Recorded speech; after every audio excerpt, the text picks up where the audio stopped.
I'm going to say something. I've never said it before.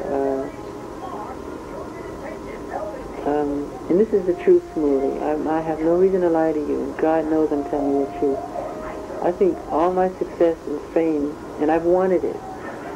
I wanted it because I wanted to be loved. That's all. That's the real truth. I wanted people to truly love me, because I never really felt loved. I wanted to become such a wonderful performer that I would get love back. And I was hoping I could get love from other people. If I sharpen my craft, maybe people will love me more.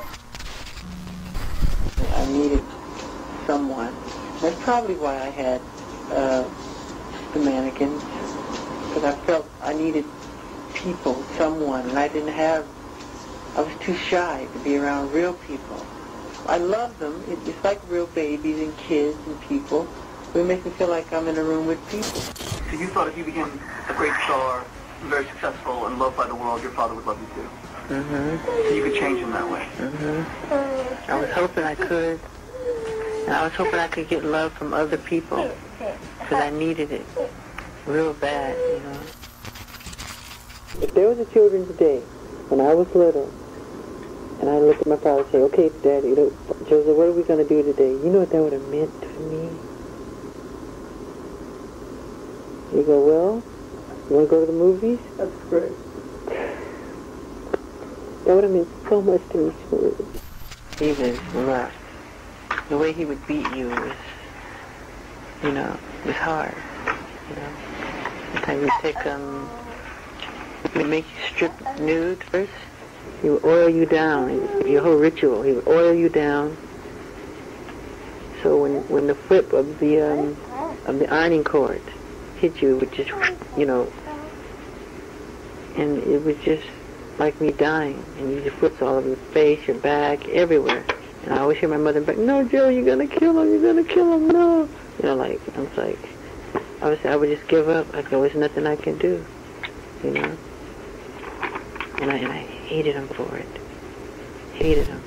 And you'd look in the audience, he'd make a face like this. You'd go, oh, I can't mess up, he's going to kill us. It would just scare the bejesus out of you. And he'd be like, everybody's clapping, he'd like looking at you hard, like, don't you mess up, And I'm like, oh, God, I'm in trouble after the show. We'd hear his car coming down the drive. We always drove this big Mercedes, and he drives real slow. Joseph's home, quick!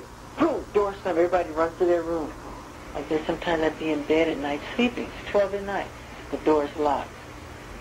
So I'm giving you 5 seconds. Open, I'm going to kick it down. And he starts kicking it. Boom, kick it, like breaking the door down. Why do you sign that contract today? I go, I don't know. He goes, well, sign it. If you don't sign it, you're in trouble.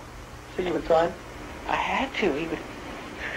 He was very physical. He'd throw you and hit you hard as he can. Did you begin to feel that you were like a money-making machine for him? Yeah. I'll never forget one day he said, you guys ever stop singing, I'll drop you like a hot potato. That's what he said. It hurt me. You don't say that to children. And I never forgot it.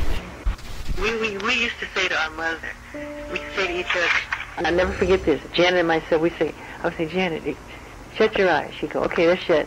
I said, picture Joseph in a coffin, he's dead. Did you feel sorry? She would go, no. That's what we would do to each other as kids. We would play games like that. She'd go, nope, just like that. And that's how hateful we were. I go, he's in the coffin, he's dead. Would you feel sad? Are you crying? She goes, nope, just like that. That's how angry we were with him. And I love him today, but he was hard. I never felt love from him. And he would never hold me or touch me. And how do you view him today? I'm scared of my father to this day. My father walked in the room, and God knows I'm telling you the truth, I've fainted in his presence many times. I'll say once, to be honest. I've fainted once. I've thrown up in his presence, because just when he comes in the room, he just aura comes and my stomach starts hurting. I know, like, I'm in trouble. And now he's so different now. He wants to be a better father. God bless my father, because he did some wonderful things, and he was brilliant. He was a genius. I just wish he had learned that earlier. Why are you still scared of him? Because the scar's still there. So I'm like an angel in front of him, not scared. One day he said, why are you scared of me? And I couldn't answer. I felt like, Joseph, do you know what you've done? Do you know what you've done to me? Truthfully, I suffered a lot in that way. We could be in a movie, or I could be in a department store and I hear somebody arguing at their child. I break down and cry because it reflects how I was treated when I was little. I cry, I break down at that moment, and I start shaking and I cry.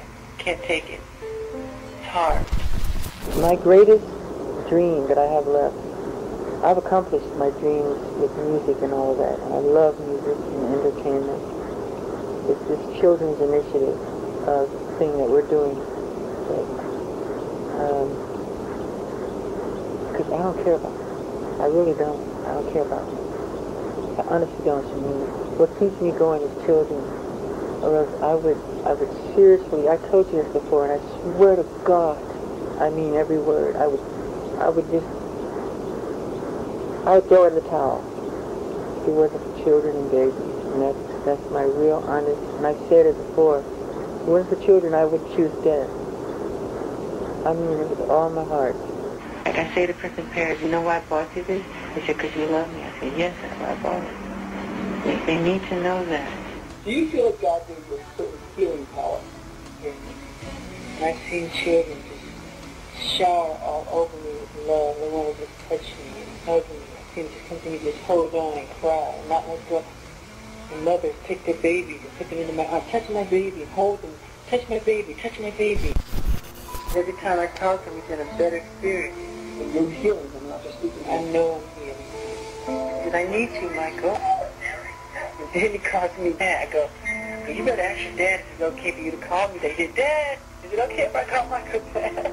He said, yes. He said, no problem, whatever you want. Kids always do that. And I always feel that I don't want the parents to get jealous, because it happens sometimes, and it rubs fathers in a strange way. And the kids end up just falling in love with my personality.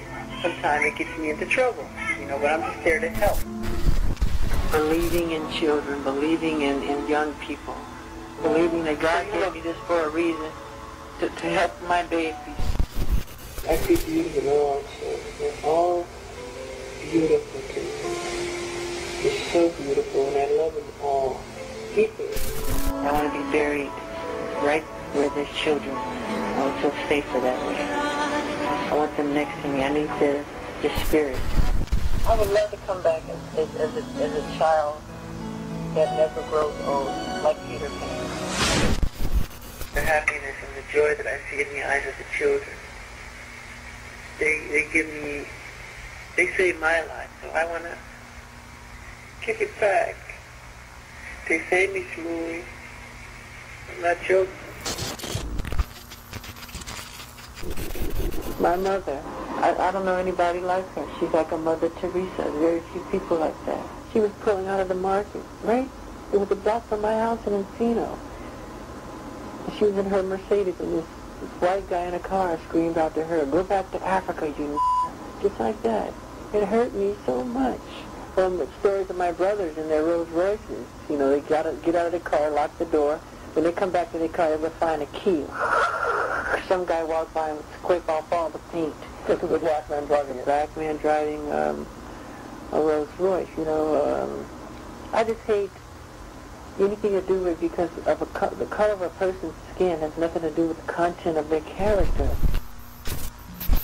Going to my show is like a religious experience, because you come out, you go in one person and you come out a different. So you had Belafonte, you had Sammy, you had Nat King Cole. People love their music, but they didn't get adulation. They didn't get the crying. I was the first one to break the ice, to break the mold for white girls, Scottish girls, Irish girls. I'm in love with you. I want to. And that gave a lot of the white press, they didn't like that. And that's why they started the story. He's weird, he's gay, he sleeps in a hyperbaric chamber, he wants to buy the Elephant Man bones. Anything to turn people against me, they tried their hardest. And I've been an ambassador of goodwill all over the world, spreading this message. Then we do heal the world, children of all nations circling the huge globe. What other thing is the thing about sex, and I want to get in a hot tub with you, baby, and rub you all over, and heck, I get battered in the press as the weirdo. In the press, they wait with knives. Really? Absolutely. They try to shred me apart, because when you're the top-selling artist of all time, the record that's broken, you're the target. I mean, get him down. Get him. You know what I mean? Why don't you hang out with those people because all the people? They love the limelight, and I don't have anything in common. They want to go clubbing. Afterwards, they want to sit around and drink hard liquor and do marijuana and do all kind of crazy things that I went through. I think the worst, the nightmare of the human condition, the human soul, of what I would never even think a common man would be capable of behaving such a way. Anybody else would probably be dead by now, or a junkie or something with what I've been through. They admire you and know you're wonderful and great, but they're jealous because they wish they were in your place, wish they were in your shoes. And M is one of them. Madonna. She's not a nice. She hasn't been kind. She's so absolutely. You know, after I was so kind to her. I mean, I told you we were at the table eating, and some little kid came up. Oh my God, Michael Jackson and Madonna. Can we have your autograph? And she said, get out of here, leave us alone. I said, don't you ever talk to children like that. She said, shut up. I said, you shut up. The Academy Awards, and she said, she's not a nice person. She promised me that before we married, that would be the first thing we would do with our children. So I was brokenhearted. And I walked around all the time holding these little babies, dolls, and I'd be crying. That's how badly I wanted it, you know. Women can do some things that make guys very unhappy. I've seen it with my brothers. I've seen my brothers crying in tears and pulling the grass out of the lawn out of frustration because of their wives. You want to have a long life? I think growing old is the ugliest, the ugliest thing. I want to always be youthful and have the energy to run around and play hide and seek, which is one of my favorite games. I saw it on the computer. It made me sick when I saw it. What? Like a lizard. It looked like, it was horrible. I don't like it. I never like it. That's why I wish I could never be photographed or seen, and I push myself to go to the things that we go to. I just don't want to look old and start forgetting. I hate to see people grow old.